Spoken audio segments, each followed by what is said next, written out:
Здравствуйте, с вами Фазенда. Загородный дом Галине Тило подарил муж Дмитрий. Строительство дома он держал в тайне, поэтому ему приходилось идти на разные уловки, чтобы жена не приезжала на участок. Мы в этот момент с детьми были, отдыхали за границей, нас отправил отдыхать. Когда уже дом стоял, надо было покупать обои, тогда он только сказал, что он построил для меня дом. Это, говорит, тебе подарок мой. Мама у нас очень энергичный человек, очень заводной человек. Она не сидит постоянно на месте, постоянно где-то она работает, где-то ходит. Она очень любит цветы, очень любит заниматься ландшафтом, дизайном. Бабушка все время смотрит за моей сестрой, все время с ней ходит и играет. Это большая гостиная для больших компаний, душой которых неизменно была сама хозяйка дома. Сейчас дети и внуки приезжают нечасто, поэтому Галина решила отделить часть помещения для себя. Чтобы у меня там был маленький кабинетик, потому что я на дому очень много работаю. Так как она у нас светлый очень человек, я думаю, что это будет какая-то светлая комната. Хотелось бы, чтобы был бы камин, побольше места было. Я, в общем-то, полностью полагаюсь на ваш дизайн. Как вы сделаете, так и приму. Хозяйка этого дома – человек энергичный и творческий. И как переделать комнату под ее темперамент, знает дизайнер Ольга Тищенко. Она считает, что интерьер для такого человека не должен быть спокойным. Здесь можно будет работать, отдыхать и творить. А индивидуальность передадут детали. Оль, ну я смотрю, ты уже вся в работе. Да, Ром, а что зря время терять? В нашем проекте главная деталь – это ткань, расшита традиционными русскими узорами. А еще в нашем проекте упоминание о саде, ведь наша героиня увлекается розами. Это точно. Есть еще одна деталь. Здесь когда-то был камин, но Галине показалось, что он слишком большой, и она его разобрала. Ничего, восстановим, сделаем его лаконичным, современным, удобным. Давай вопросы все решать по мере их поступления. Давай, приступаем к работе. Отлично. Начинаем воплощать.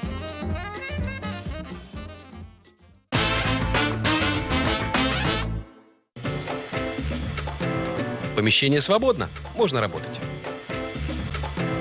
Прорезаем дверной проем, ведь теперь это полноценная новая комната. В качестве черновой отделки используем влагостойкие древесно-стружечные плиты со шпунтованным соединением.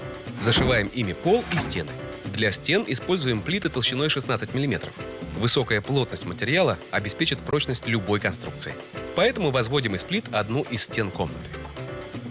Наш дизайнер Ольга Тищенко решила, что новой комнате нужен своеобразный арочный свод.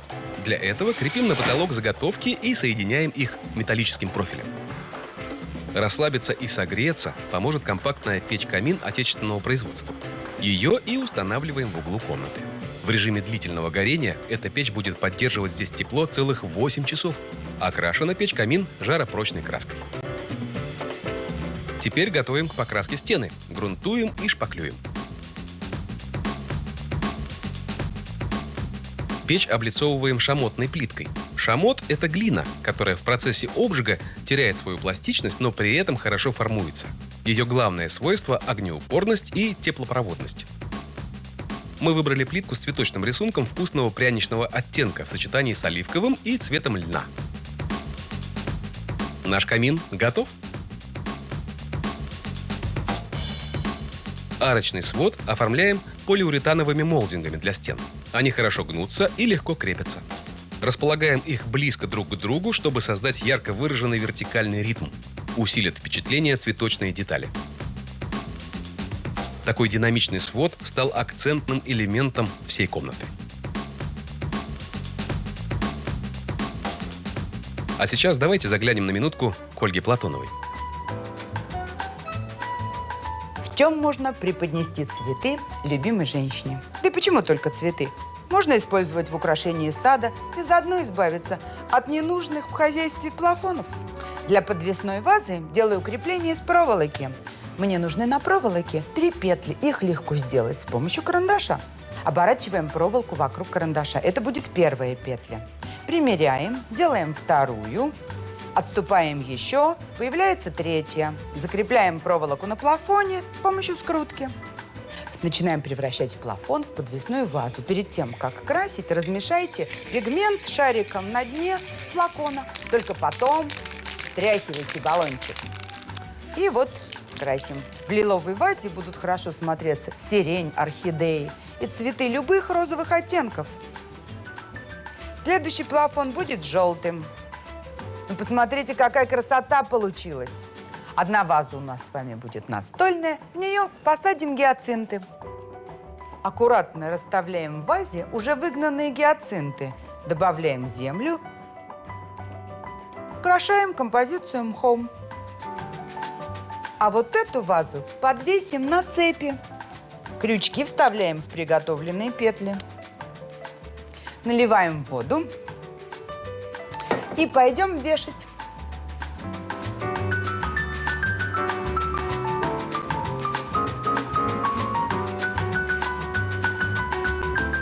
Подвесные плафоны можно использовать не только для срезки, но и как кашпо для горшечных растений. Вот так.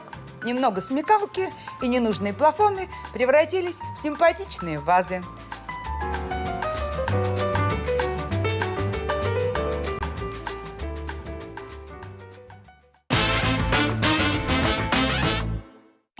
Продолжаем трудиться. Красим.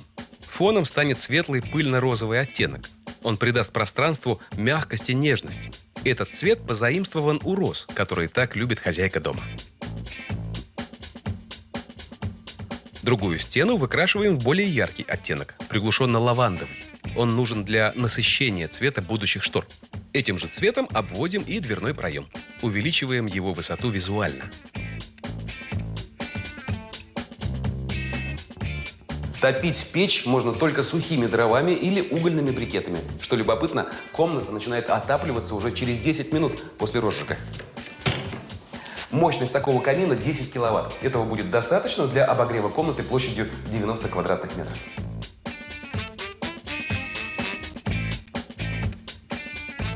Узоры русского севера основные в нашем интерьере. И сейчас наш дизайнер и ее помощники, Валерия и Максим, вплетут эти архангельские мотивы в ковер-рушник. Причем прямо на стене. Вытканный вручную ковер – настоящее украшение для нашей комнаты, а его орнамент может многое рассказать. Берем заготовленный кусок пластика, это основа ковра, и начинаем создавать орнамент. На пластик приклеиваем трафарет. Закрашиваем его бежевой акриловой краской и после высыхания покрываем клеем. По слоям краски находится узор славянской вышивки, который обычно используется на рушниках. Теперь просеиваем на поверхность трафарета мелкие частички бархата. Мы выбрали мягкие оттенки – белый и бежевый. Они есть в цветовой гамме интерьера. Полученный орнамент в бархатном напылении приминаем и кладем под гнет на 2 часа. Финальный аккорд – удаляем трафарет.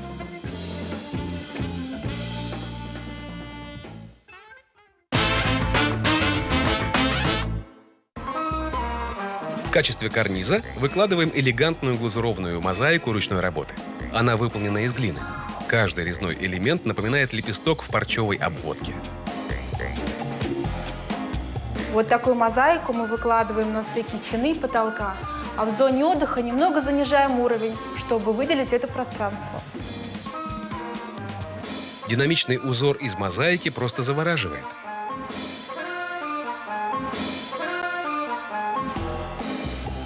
На пол укладываем двухслойную паркетную доску. Золотистый цвет натурального дуба, подчеркнутый масловоском, играет на свету, переливается разными оттенками. Паркет состоит из нескольких слоев. Березовая фанера и натуральный дуб, которые между собой склеиваются специальным клеем. Такая доска разработана по принципу конструктора. Можно фантазировать и создавать индивидуальную раскладку. Паркет обладает повышенной износостойкостью, поглощает шумы и сохраняет тепло. Что такое-то?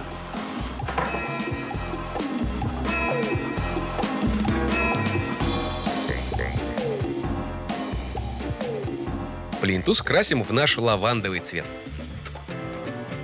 Батареи закрываем экранами с легким ажурным рисунком под цвет стены. Наш проект переполнен фактурами, поэтому здесь нужен простой вариант. Дверь у нас будет невидимкой. Мы заранее выкрасили ее в цвет этой части стены. Таким образом, мы визуально расширили дверной проем. Устанавливаем плинтус. Над окнами крепим карниз.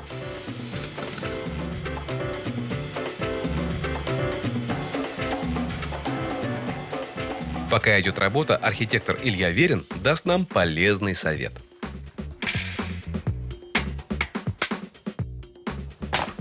Ну вот, бывает так, что сбиваете вы вместе две доски, а они берут и трескаются. Так вот, у опытных плотников есть один незамысловатый прием. Нужно слегка затупить острие гвоздя. Затупить гвоздь можно обычным молотком. Ау! Главное, когда работаете с молотком, по пальцу себе не ударить.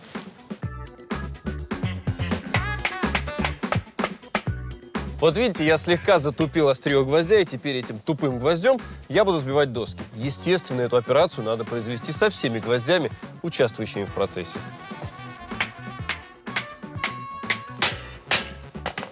Ну вот, ни одной трещины. Вот таким незамысловатым и простым способом мы научились сбивать доски без трещин. А скоро вы увидите.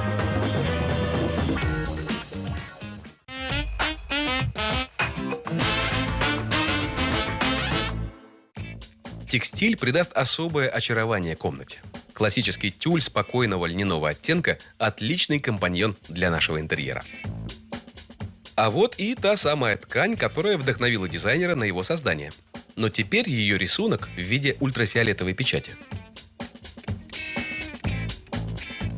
Мы сфотографировали вышивку и перенесли ее на однотонную ткань. Вертикальные линии на шторах и орнаментные лепнины гармонично дополняют друг друга.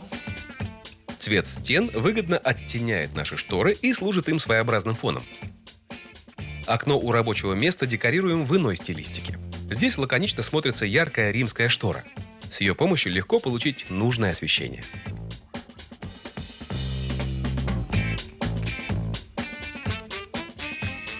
В зоне рабочего стола штора другая. Крупный принт и яркий цветочный орнамент будет напоминать нашей героине о летнем саде.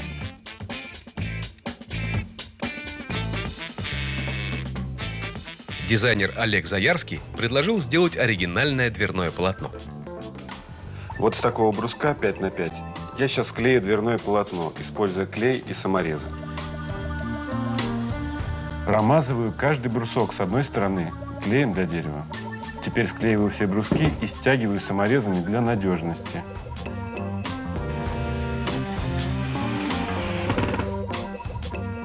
У меня получилось дверное полотно размером 2,20 на 80 сантиметров.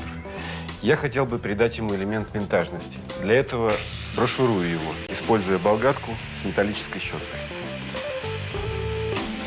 Если у дерева нет фактуры, настоящий художник может ее создать. Снимаю металлической губкой ворс.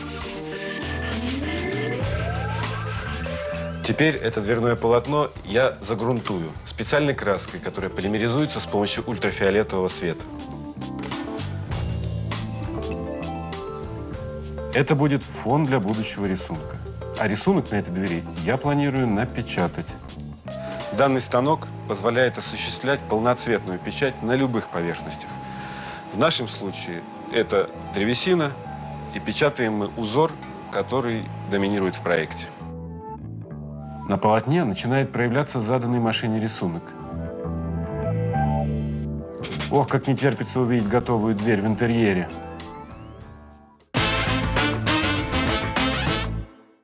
Белоснежные подвесные светодиоды круглой формы светят ярко, но потребляют мало электроэнергии. Это немаловажно. Красота в простоте, никаких лишних деталей. Крашеный в белый цвет алюминий смотрится очень стильно. Вращающиеся споты направленного света освещают комнату в нужном ракурсе. На стену вешаем бра минималистичного дизайна. Мебель для комнаты подобрана в норвежском стиле и простом исполнении.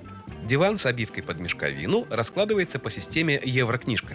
Угол наклона высокой спинки сделает отдых комфортным. А независимый пружинный блок, эластичный пенополиуретан и полиэфирные волокна обеспечат большому спальному месту мягкость. Есть и ящик для белья. Вместительный стеллаж из массива дуба состоит из 4 модулей. По бокам горизонтальные прорези.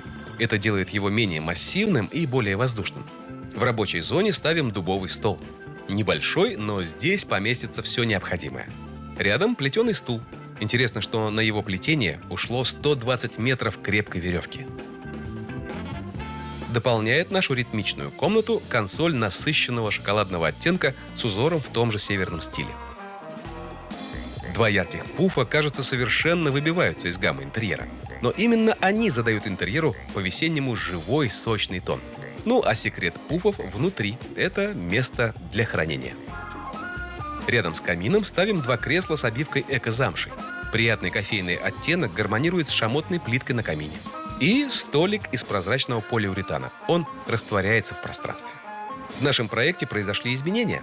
Чтобы не перегружать интерьер, из дизайнерского дверного полотна мы сделали журнальный стол в зоне отдыха.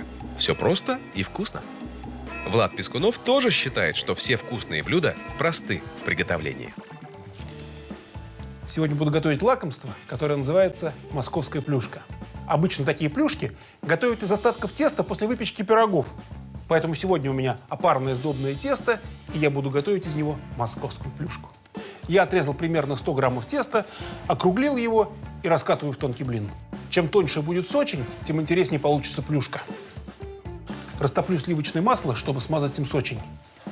Важно, чтобы масло было растаявшим, но не горячим.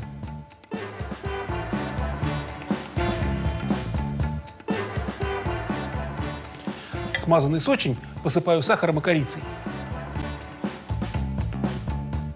Сочень заворачиваю в рулет, слегка приплющивая пальцами. Я сложил рулет пополам, слепил края, обрезал лишнее. Теперь буду делать надрез. На смазанный маслом противень перекладываю рулет и разворачиваю его в виде сердца. Плюшки слеплены, теперь их необходимо смазать яйцом. Осталось еще раз посыпать сахаром, и можно ставить в духовку.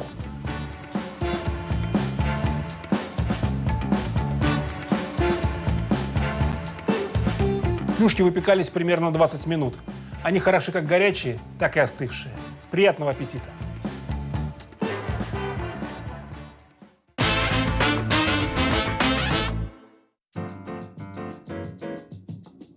Начинаем декорировать.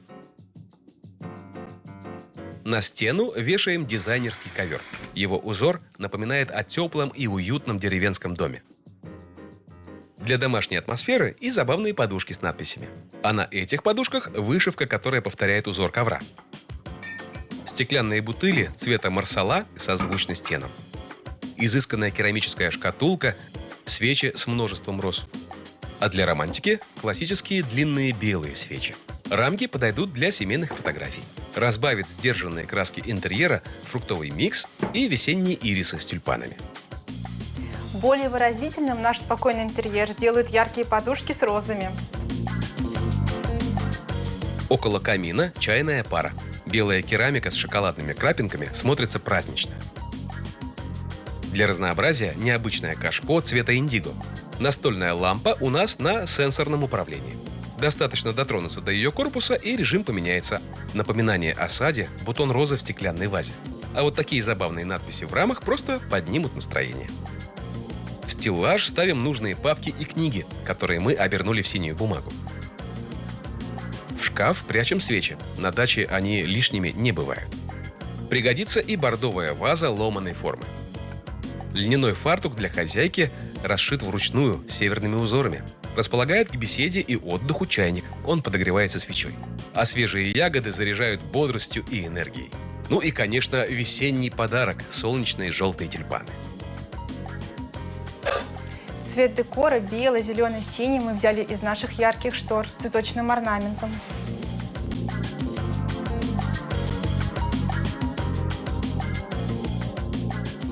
Последний штрих – вешаем на стену часы.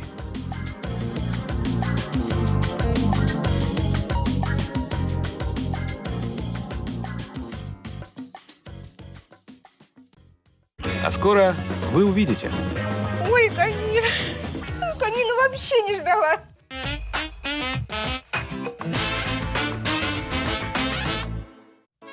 Дизайнер Ольга Тищенко вдохновилась энергичностью хозяйки дома и сделала такую же энергичную комнату, изменив ее геометрию.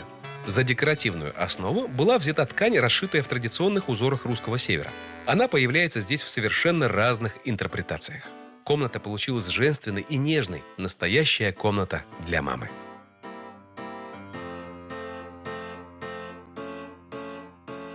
Наша героиня просто без ума от своего сада с розами. Именно поэтому мы выбрали теплые природные оттенки. А для того, чтобы усилить иллюзию сада, мы использовали цветочные орнаменты в разных вариациях. Интересно, будет ли Галине комфортно в новом интерьере? Узнаем прямо сейчас. Заходите. Заходите. Здравствуйте. Добро пожаловать. Осматривайтесь, знакомьтесь. Что, это все так плохо? Как здорово. Нет, наоборот, мне очень нравится. Слушайте, какая прелесть. Я даже этого не ждал точно. Ой, Камиль. Камилу вообще не ждала. Спасибо. Да, прекрасно. пожалуйста. Прекрасно. Самое главное, чтобы вам здесь было комфортно. И... Боже, какие цвета красивые. Мама, сколько у Мои тебя любимые лепнины, цвета. Сколько у тебя? Ой, рабочий стол есть. Смотри, рабочее место. Рабочее место, полки. Но нас вдохновляла, честно признаюсь, нас вдохновляла ваша любовь к цветам и к розам, Да, в первую очередь. да, правда, вот идеально так подобрано. И светло, и большая такая. А люстра, ой, Прям- люстра, свет-то какой. Я только сейчас заметила. Сразу все так и не охватишь. Ой, сразу не охватишь, правда. Смотреть и смотреть, любоваться и любоваться. Стена, вот это, смотри, какая эта стена красивая. Да. Просто Но здесь вообще у нас великолепная. получился такой свод, да, из полиуретана. И он как раз добавляет пространство. Да, там Вы заметили вообще, что комната меньше стала? Нет, наоборот, мне мне кажется, кажется, комната больше большая, настало. прям огромная. Мы же здесь поставили стену и, в общем-то, отделили несколько метров. На полу Замечательно. паркет из дуба с брошировкой, поэтому он такой очень рельефный и домашний. Шикарно. Шикарно. Ну, Ой, все, что ты я хотела, просто в по-моему, восторге. ты все получила. Великолепно. Я получила то, что я хотела. Это правда. самое главное. Да, вот и главное, все мне нравится. Мне оттенки все нравятся, и рисунки, и отделка нравится, и шторы нравятся. Ты что, пойдем дальше смотреть? Пойдемте дальше, пойдем. с удовольствием. Познакомьтесь с рабочей зоной, посмотрите шкафчики. Хочу присесть за свой рабочий стол. Стол тоже дубовый, такой основательный, массивный. Ой, слушай, шкафчик тут, смотри, тоже. У тебя много бумаг, теперь Ой, есть у меня где их бумаг хранить. много, да. И интересная лампа у вас здесь. Попробуйте ее включить или выключить. Вот Это рядом. какая лампа? А, вот квадрат. Вот, Вот рядышком. эта лампа, Да. да? Мгм. Так, а где здесь? А вот вопрос. Да. Перевернуть Лампа? Ах, да, лампа. Хорошо, сдавайтесь. Сдаюсь. Поставьте, Сдаюсь. поставьте и сверху коснитесь пальцем. Ой, слушай. Ты, Саша, я таких не видела еще. Здорово. надо. Тебе нравится? Нравится. Мне очень нравится, да. Это здорово. И мне нравится. Что, пойдем дальше? В мягкую зону? Пойдем. Да, пойдемте.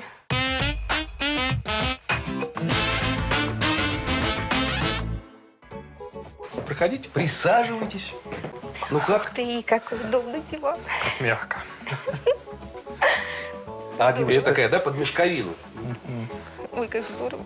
Если гости останутся, Даже всегда такой можно глубокий. расположить его, сделать из него полноценное спальное место, там, оставить кого-нибудь в Ты, гостях. мам, теперь как барыня будешь. Да, я есть барыня. Посмотри.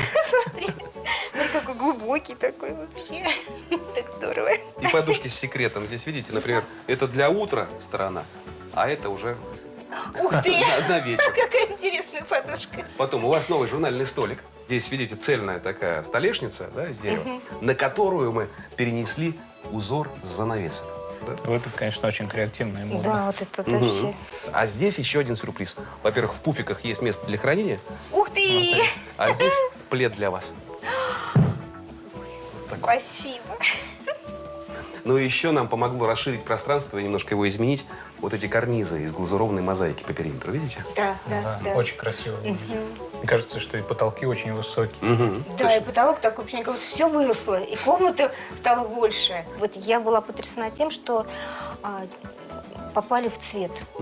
Просто вот 100% попали в тот цвет, который именно мне нравится. Все очень лаконично. И вот действительно очень приятно смотреть на Очень это. приятно. Я Вот. сильно И в восторге. настолько эргономичная комната получилась вот в плане вот удобств, что теперь не только мама здесь будет, теперь все Да, я думаю, мы что здесь будем буду не здесь. только я. Так это же замечательно. Да, Это я очень думаю, хорошо. что теперь все будут у меня. Но это еще не все. Здорово. У меня есть для вас еще один небольшой подарочек. По традиции нашей программы вручаю вам символ передачи фазенда, нашу уточку, на долгую память и на удачу. Спасибо большое, большое. уточки, большое спасибо фазенде за такую прекрасную комнату. Я надеюсь, что в этой комнате я буду принять много гостей, своих друзей. Ой, я в этом абсолютно уверен. Пусть вам будет здесь уютно и хорошо. Спасибо большое. И живите с удовольствием. Обязательно. Пока. Спасибо. Всего доброго. Сегодня мы поставили необычный эксперимент, и он удался. Мы уменьшили площадь комнаты, но при этом сделали ее более функциональной. Теперь у главы семейства Галины есть своя комната для комфортного отдыха. Пишите нам, и мы придумаем что-нибудь необычное и для вас. А на сегодня все. Пока.